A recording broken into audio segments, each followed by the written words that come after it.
ایک motivational speakers ہیں, وہ بیان میں شارٹ کلپ میں کہہ رہے تھے کہ جو ماں کے قدموں تلے جنت ہے تو یہ ہر ماں کے قدموں میں نہیں ہے.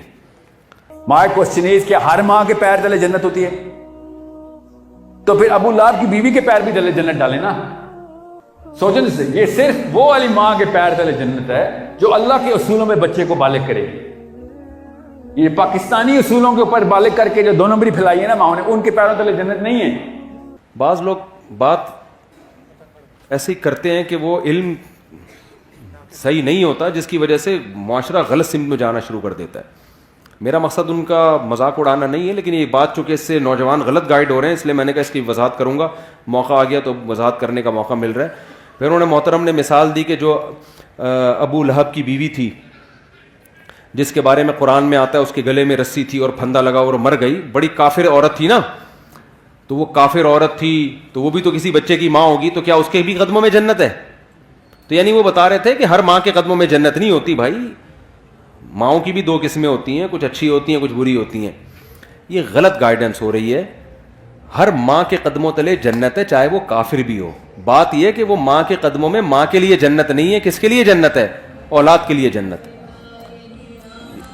میں اگر وہاں موجود ہوتا نا ورک شاپ میں تو میں کہتا ایکسکیوز می سر, ایک بات آپ سے کرنی ہے کہ ابو لہب کی بیوی اگرچہ جہنم میں جائے گی لیکن اس کے بچوں کے لیے اس کے قدموں میں اللہ نے جنت رکھی ہے. قرآن کہتا ہے وَإِن جَاهَدَاكَ عَلَىٰ أَن تُشْرِكَ بِي, کہ اگر تمہارے ماں باپ اتنے بڑے کافر ہیں کہ تمہیں زبردستی شرک پر مجبور بھی کریں, ان کی بات نہیں ماننی, لیکن صاحبہما فی الدنیا معروفا, پھر بھی ان کے قدموں میں تم نے جنت تلاش کرنی, دنیا میں اچھا سلوک کرنا ہے. یہی تو مطلب ہے قدموں میں جنت کا.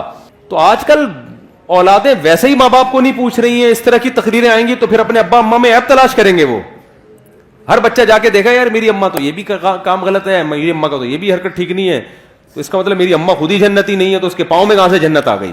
اور بھائی آپ کو ابا اماں کے فالٹ نکالنے کی اجازت نہیں ہے. اللہ نے ابو لہب کی بیوی کو برا کہا, اللہ ہے, اللہ کو حق ہے کہ کسی کو برا کہے کسی کو جہنم میں بھیجے. ابو جہل کی بیوی یا ابو لہب کی بیوی کی جو اولاد تھی اس کو شریعت نے یہی پابند کیا کہ تم نے اپنے ماں باپ کے احسانات کا بدلہ دینے کی کوشش کرنا ہے اور تم نے ان کے ساتھ اچھا سلوک کرنا ہے. نہیں آ رہی میرا خیال بات سمجھ میں؟